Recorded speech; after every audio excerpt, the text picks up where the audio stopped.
Herman Moore is a little bit of a forgotten great wide receiver. He played for the Detroit Lions, of course. He was a receiver that just found ways to catch the football. If you threw it at him, he was gonna do his best and find a way to bring it down. Not necessarily to the extent that Calvin Johnson did it, but Moore's hands were absolutely exceptional. So does Herman Moore belong in the Hall of Fame, or does he belong in the Hall of Very Good? In this video, I'm going to start off by talking about Herman Moore's production and where it ranks in the history of the Detroit Lions, and then I'm going to try to make his case for the Hall of Fame by comparing his production to Michael Irvin, Chris Carter, Tim Brown, and Andre Reed. So please keep in mind that when I get to where I try to make his case for the Hall of Fame, I'm not saying he should or should not be in the Hall of Fame. It is simply me making a case.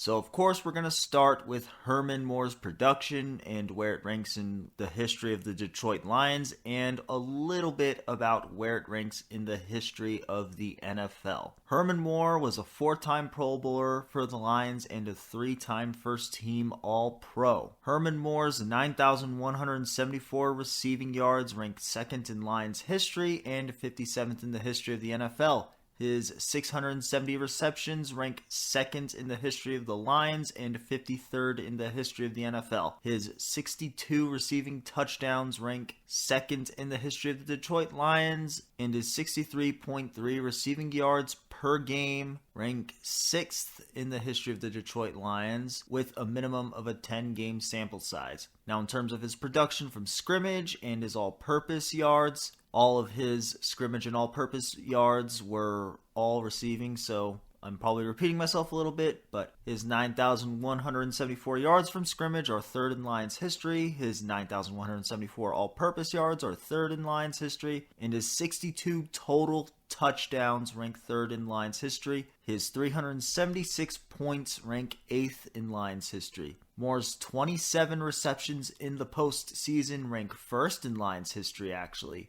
And his 474 receiving yards in the postseason also rank first. And he had 2 receiving touchdowns in the playoffs, which is top 7 in the history of the Detroit Lions.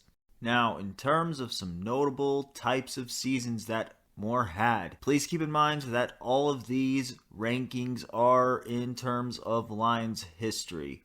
No other franchises included. Only the history of the Detroit Lions. His 7 seasons with 900 or more receiving yards are second in the history of the Lions. His 4 seasons with 1,100 or more yards receiving are second. His 4 seasons with 8 or more receiving touchdowns are second. His 2 seasons with 10 or more receiving touchdowns are top 3 in Lions history. His 5 seasons with 70 or more receptions are second in Lions history. His 3 seasons with 100 or more receptions are first in Lions history. That's certainly notable because that's something that Calvin Johnson never even did. His 4 seasons with 1,100 or more yards and 8 or more touchdowns are second in Lions history, only to Calvin Johnson, of course. However, his 3 seasons with 100 or more receptions, 1,100 or more receiving yards, and 8 or more receiving touchdowns are first in Lions history, and he is only one of 2 Lions receivers to have such a season. And that other receiver was surprisingly Brett Perriman, not Calvin Johnson. It's also worth noting that Herman Moore kept that production up for 3 straight seasons. Herman Moore holds the Lions record for most consecutive seasons with 100 or more receptions with 3. And his 1995 season is certainly worth going over because he did a lot of good things in that season, and they rank very high in the history of the Detroit Lions. His 123 receptions in the 1995 season are the most receptions in a single season in Lions history. His 1,686 receiving yards in that season are second in Lions history, with the most receiving yards in a season, of course, being held by Calvin Johnson. His 14 receiving touchdowns in the 1995 season are the third most touchdowns in a season in Lions history. Calvin Johnson holds the record with 16, and Kloisbox is number 2 with 15. So now I am going to try to make Herman Moore's case for the Hall of Fame. On this slide I have the career production of Michael Irvin, Chris Carter, Tim Brown, and Andre Reed. I chose these 4 receivers because these were more or less Moore's contemporaries. So when it comes to the counting stats, Herman Moore honestly does not have a very strong case to be in the Hall of Fame. Now, the fact that he only played 146 games certainly factors into why he does not have the most counting stats, but longevity is also what factors into going into the Hall of Fame. Moore does not have as many receptions, yards, or touchdowns as any of these 4 receivers. He does not have as many Pro Bowls either. However, one thing that Herman Moore has over these 4 guys is 3 first-team All-Pro selections. Michael Irvin had 1 and Chris Carter had 2. Tim Brown and Andre Reed had 0. So there's one thing that certainly works in Herman Moore's favor. Moore did not win a Super Bowl, but 3 of the 4 guys that I'm comparing him to didn't win a Super Bowl either, but they still got voted in. So Herman Moore does not really have the counting stats on his side. So we're going to have to dive a little deeper to try to make a case for him. Herman Moore had 7 seasons with 900 or more receiving yards, and that is tied with Andre Reed, who is in the Hall of Fame. He only had 4 seasons of 1,000 or more receiving yards, and that is also tied with Andre Reed. Now, his 4 seasons with 1,100 or more receiving yards are actually greater than Andre Reed. It's not as good as Irvin, Carter, or Brown, but it's one category that he has over a player that is currently in the Hall of Fame nonetheless. Herman Moore's 4 seasons with 8 or more touchdown catches are actually greater than Michael Irvin's, and they are tied with Andre Reed. Herman Moore's 2 seasons with 10 or more receiving touchdowns are greater than Michael Irvin and Andre Reed, and they are tied with Tim Brown. Herman Moore's 5 seasons with 70 or more receptions are tied with Andre Reed. Herman Moore was a catch machine for 3 straight years. As I mentioned earlier in the video, he had 3 straight seasons of 100 or more receptions, and those 3 seasons of 100 or more receptions surpass all 4 of these Hall of Fame receivers.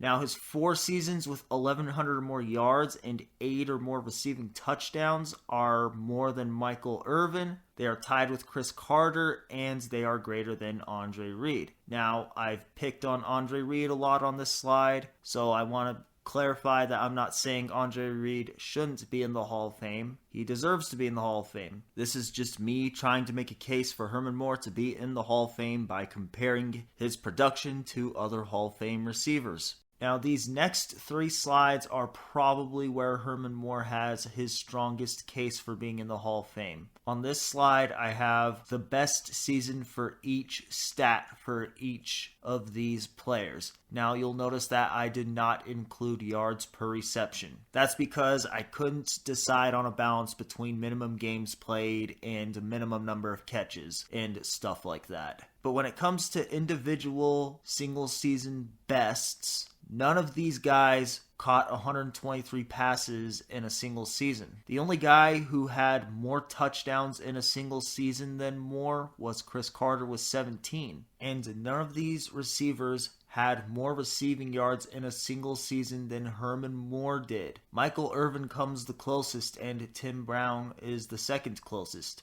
But none of these receivers had more receiving yards in a single season than Herman Moore's 1,686 receiving yards. Herman Moore's performance from 1994 to 1997 is as good of a 4-year stretch as you're going to see from just about anybody. On this slide, I pulled up what I considered the best 4-year stretch from each of these receivers. Now, one problem with this particular slide is that what one person considers the best 4-year stretch out of a player might not be considered the best 4-year stretch by somebody else. But this is what I'm going to rock with. Herman Moore's performance from 1994 to 1997 was spectacular. He racked up more receptions than any of these guys did. The only guy who caught more touchdowns was Chris Carter, and the only guy who racked up more receiving yards in what I considered the best 4-year stretch was Michael Irvin. Now, if Moore produced like this consistently throughout his entire career instead of just this 4-year window, he probably would be in the Hall of Fame by now. But the fact that his production is as condensed as it is probably what is mostly keeping him out. So now I'm going to talk about players that had 3 straight seasons with 100 or more receptions, because that is something that Herman Moore did that I mentioned at the beginning of the video that not even Michael Irvin, Andre Reed, Tim Brown, or Chris Carter ever did. This slide has players that did do that. If I have a question mark next to a player, it means I don't know if they're going to get into the Hall of Fame. And if it says HOF next to the player, then they're either in the Hall of Fame or have a basically 100% chance of getting there. So Herman Moore, as far as I know, is just one of 8 players in the history of the NFL to have 3 straight seasons of 100 or more receptions. Antonio Brown is the record holder for the most consecutive seasons with 100 or more receptions, and I do not know if he's going to get into the Hall of Fame. My gut tells me he will. The off-the-field stuff, I think, is going to keep him out for a while, but I don't think it'll keep him out forever. Marvin Harrison made it onto the NFL all-time team. Wes Welker, that one's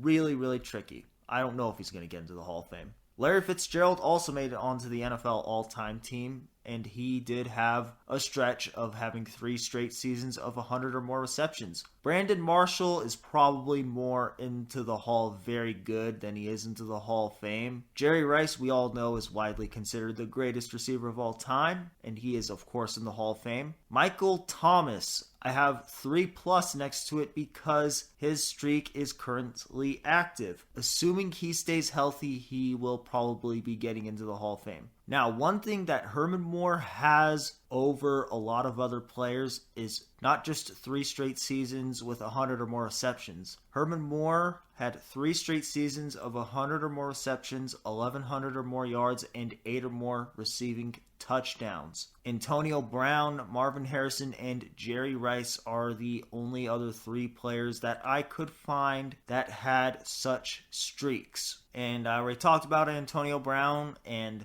I don't know if he's going to get into the Hall of Fame. My gut tells me he will. But the other 2 guys that had such streaks are in the Hall of Fame. And they're not just in the Hall of Fame, they're on the NFL all-time team. So, in all honesty, I probably didn't exactly make the best case for Herman Moore, but hopefully I at least made some type of a case. He's done things that other Hall of Famers have done, and he's done some things that certain Hall of Famers didn't do. And he also did some things that only top 10 receivers of all time did. So I guess we'll just see what happens. My gut tells me he probably never gets in, but hopefully one day he does. Well, that will be all for this video. Let me know if you think Herman Moore should or shouldn't be in the Hall of Fame, and let me know if there's anything I missed. But yeah, thank you for watching. I hope you enjoyed.